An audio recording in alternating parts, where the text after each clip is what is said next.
What's good, boys? I'm feeling good today, man. I'm feeling good today. I could not let the day end without bringing you guys another video, but I'm feeling great today, man. I am kicking my ex-wife lawyer's ass. At least it feels that way. It feels that way. Like, if you've ever been through a custody situation, which I'm going through right now, I'm going through a custody situation for my kids. Then I got this lawsuit that I'm filing against the school district. Then my job called me today with some BS. Like, I got a whole bunch of BS going on right now.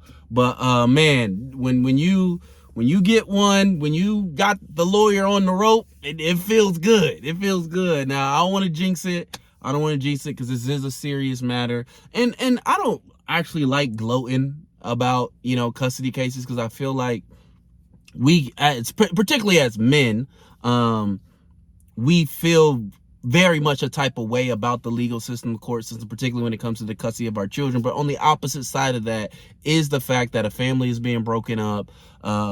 Kids got to split time between two parents and everything like that. So, but all that being said, I feel like I got this nigga on the ropes. I feel like I got him on the ropes right now. So I'm feeling good. Prayers, thoughts and prayers for that situation. But I'm feeling good today. And if you guys want me to make videos about that, I went through a divorce and by myself. We had a divorce, no lawyers. And we were able to work out 50-50 custody. I've never lost custody of my kids. Been divorced for going on 4 years. Now we're doing a custody battle to see who gets full custody, because some things have changed. And so it's looking really good. It's looking really good. So if you guys want me to give you some information on that, I can help you guys out there with that. But today, I wanted to talk about something. I uploaded a video a few days ago called A Message to Black Boys. And in that video, I talked about, to all my black boys and even men and young men and older men who grew up being told you're the man of the house. I just wanted to speak to you guys for a little bit and help you guys out and understand that, just to understand some things. So if you guys haven't watched that video, go watch that video. Very, very important. And I think there's some real messages that, even if you're older, some of the things that I say will probably resonate because you probably didn't realize it as a child. But today I want to talk about how to be a father, how to be the man of the house when you've never had a man in the house. This is something that I think is particularly challenging for a lot of men growing up. I think that's why there's the manosphere. I think the manosphere, the red pill community, the pickup community, I believe all these places exist simply because men are just wondering how to be men. Like they don't know how to do it. And one of the reasons is because as a society as a whole, we have devalued fatherhood. I think culturally and socially, and you even see that through the courts when you talk about custody battles. Like for me, I even go like, yo, fam, like I am a active, involved father. I coach my daughter's team. You know what I'm saying? Like I don't understand why women and the court system want to make it tough for us men. Like it only hurts them and the children, and therefore the next generation. So none of it makes sense to me. But I think a lot of these spaces exist because men just don't know how to be men. So I wanted to come and talk to you guys today who, if you didn't grow up with a father, or if you had a bad father, I wanted to help you guys out because it is very difficult. That's the first thing I want to talk about. I was going to make this one video, but then as I started to think about it, I was like, I'm going to have to break this down over to a few videos. So if you guys want to see the series, let me know down in the comments section, like it, and just let me know what you guys think. But I wanted to come today and talk about, and if you guys see me look around a lot, it's because I grew up in the hood. And I'm just like, It's just like I'm just used to constantly looking over my shoulder, being aware of my surroundings, right?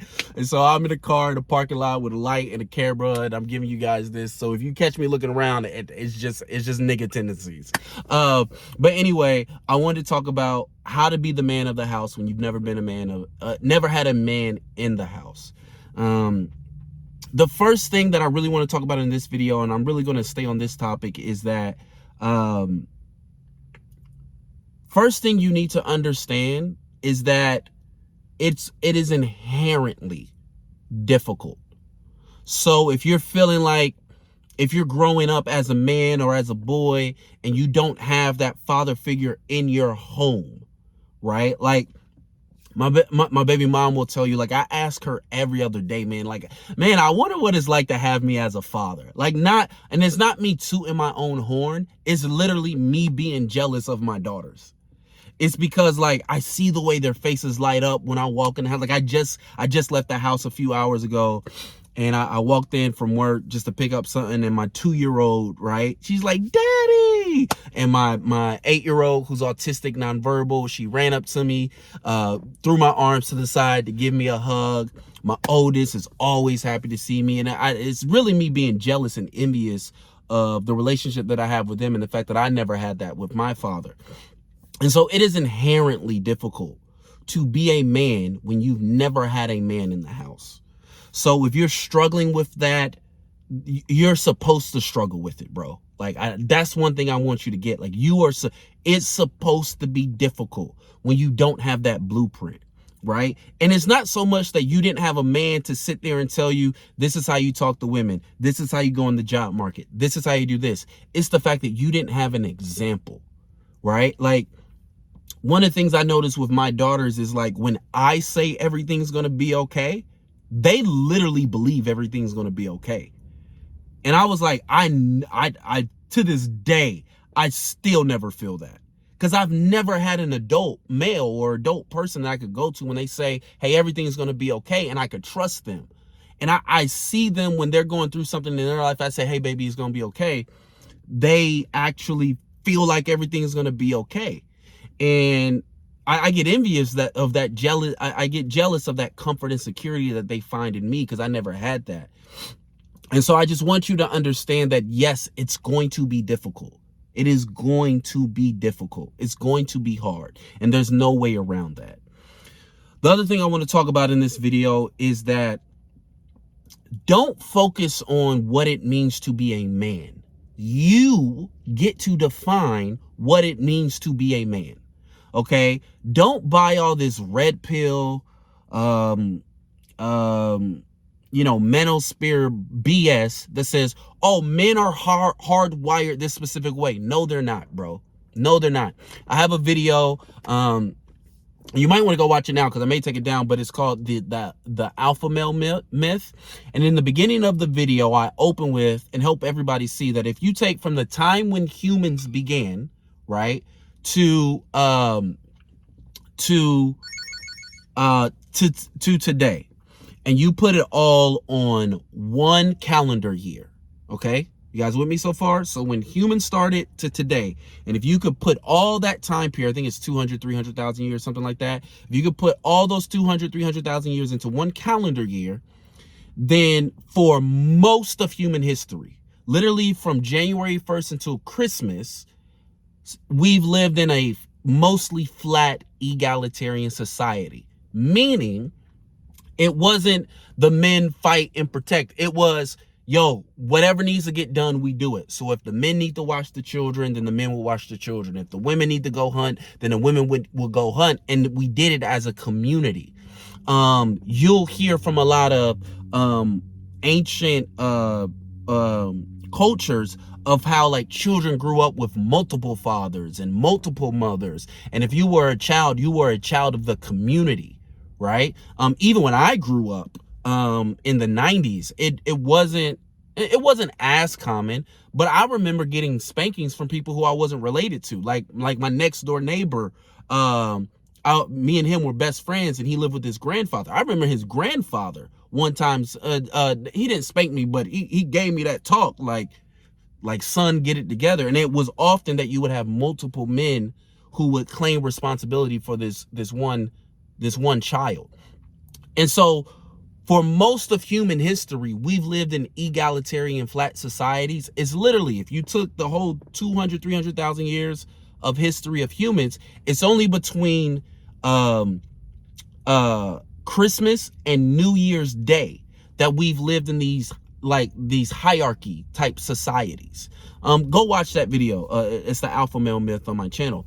The point behind that is, when you hear men say we're biologically wired to be this way, we're biologically wired to protect and to hunt and to provide, and that, no, that's BS. That's BS. As a matter of fact, if you know anything about sorry, I'm getting tongue-tied. If you know anything about epigenetics, right, it's this idea of, you've probably heard of it, nature versus nurture. Well, what they found out through different studies, twin studies, different things like that, is that it's not nature versus nurture. It's actually nature via nurture. So your environment is just as important as your genetics. So your environment plays upon your genetics, plays upon how you are, quote unquote, naturally wired. And based upon the environment that you grow up in, is going to determine the traits that you develop throughout your life. And then ultimately the traits that and then what you instill into your children.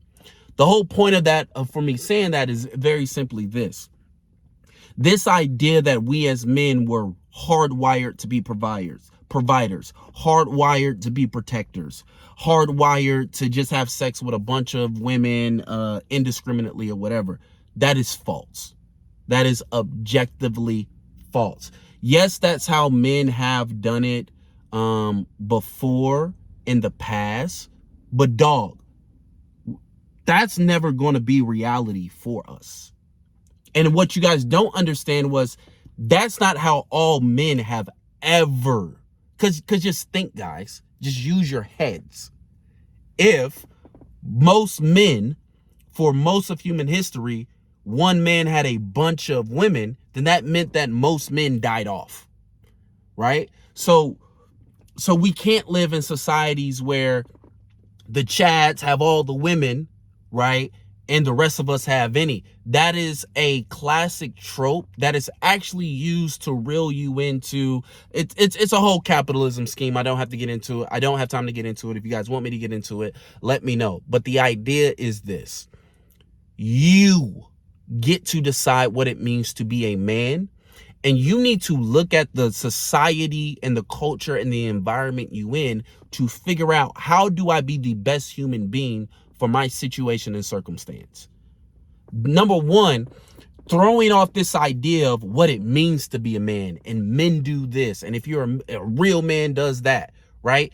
Once you throw that off, that's going to take a huge weight off your shoulders, because, to be honest, it, especially for boys and men who did not grow up with their father, don't project that. You're just putting those expectations on yourself. Nobody gave you an expectation of what it means to be a man. You're out here inventing masculinity and manhood for yourself. You really are. So that's number one. Yes, it's going to be inherently difficult. Yes, it's going to be challenging. Very hard, man. There's going to be times where you're going to feel weak. And I want you to understand that men feel weak, and it's okay to be weak, bro. Like, you can be weak. Being weak is not bad, right? If you go run a half a marathon, you're going to be weak after that. If you go lift some weights right now, you're going to be weak right there. You're going to get fatigued. Weakness is not bad. And we want to give into this hegemonic, a masculine idea of like, oh, I'm a man, I always got to be strong. Fuck that shit, nigga. Cry. You hurt, bro? I'm not saying be a cry baby. I'm not saying that you should always cry in front of your woman. But what I'm saying is, bro, sit in your car after work, and if you going through it, let that junk out, bro. Crying is natural. Feeling weak, you're supposed to feel weak after you go through something very difficult. But when you keep telling yourself, I got to be strong, I got to be strong, you are putting yourself in a prison that you don't need to be in. I got to be a protector. I got to be a protector. Protect from what, nigga? We ain't fighting bears and animals and hunting lions with spears. Who are we protecting these women from? They can go purchase a gun. What are we protect? Y'all, and if you listen to a lot of men, they create these fairy tale scenarios where someone breaks into the house and like is threatening to kill. Nigga, come on, bro. Bro, people don't break into your house unless they know you. Unless they know you got some, like, who is randomly breaking into houses trying to kill people? Like, we create these fantastical scenarios to reinforce these beliefs that we put upon ourselves about masculinity. You don't need to be all that. You be a provider. Nigga, in 2024 on one salary? Bro, I'm telling you, in 2020, I could provide for my family. 2021, I could provide for my family. 2022, sweetheart, you need to start working. 2023, baby, you gotta work. 2024, hey, not only do I need to get a new job, but both of us might have to start working full time. Dog, we just went through a record high inflation. Provide? Again, when you let the world tell you what it means to be a man, the world is going to put impossible, particularly in our Western culture, it's going to put impossible standards upon you so it can sell you shit. Be a protector and provider in 2024? Nigga, get a job and a side hustle, bro. What? What? You want me to work 19, 20 hours a day? No, bro. No, that's not what it means to be a man, and that's not traditionally what it means to be a man. We do not live in the 1950s. You can't provide on one salary these days. You can't do it. So this is the first step, and I don't want this video to go too long, but this is the first step in the process. The first step in the process is understanding, I do not have to succumb to the world's or anybody else's definition of manhood or what it means to be a man. Nobody else gets to tell me what it means to be a real man. So instead of focusing on how to be the man of the house, figure out how to be the best human for your situation, right? Do you have a kind, loving, supportive wife? Figure out how to be the best human for that situation. Are you single? Figure out how to be the best human in that situation. Are you co-parenting? Are you trying to get your kids? Do you have kids? Figure out how to be the best human for your life. Don't let anybody else tell you how you need to be for your life. You need to be gathering people around you who are going to be supportive of your goals, dreams, and ideas as you see best. And yes, look for mentors that will help you. And I'll talk about that in another video. But I think the first step, because I kind of want to end it here because this video is getting kind of long.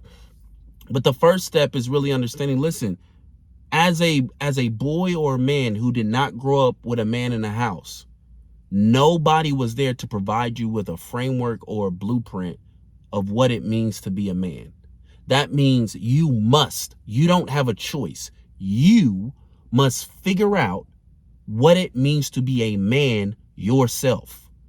You don't let the world tell you. You don't let YouTube tell you. You don't let the red pill tell you. You don't let the manosphere tell you. You have to figure out what it means to be a man in your life. But before you can figure out what it means to be a man, figure out how to be the best human for your situation. Sometimes that means you need to let out some tears, right? Sometimes that means, and this is something we need to fix as a society, we do need to figure out where is the right place for a man to be angry. Because one of the things that we have not figured out in Western culture is where can men be angry. If it's not on the football field or a boxing ring, it seems like men can't be angry. If it's not for everybody else's entertainment, it seems like men can't be angry. Find constructive ways for you to deal with your emotions, deal with your anger. And don't let anybody, me included, Don't let anybody tell you what it means to be a man, because nobody has to walk in your shoes except for you. I will never have to be you. Those other people on YouTube or this or that, they'll never have to be you. Only you have to be you. So you got to figure out how to be the best you for your situation. All right. I'm gonna let y'all go, man. I'm gonna bring more heat. I'm gonna bring more videos. Hey, if you guys want to talk consultation, if you guys found this video supportive, please, I'll leave links down there. We still need help with my daughter's case. As you guys know, she was abused by her special ed teacher, and I am going up against 26 lawyers by myself. And so I got that. So we definitely need help, donation support for that. There's also the Pay What You Want Ko-fi. You know, you could do a monthly subscription. You could do a one-time subscription. I don't care. I appreciate the support in any and all ways. Pay what you want. Extra content over there. But yeah, guys, been real. Remember, man, y'all got it. Be great. I'll see y'all next time. Peace.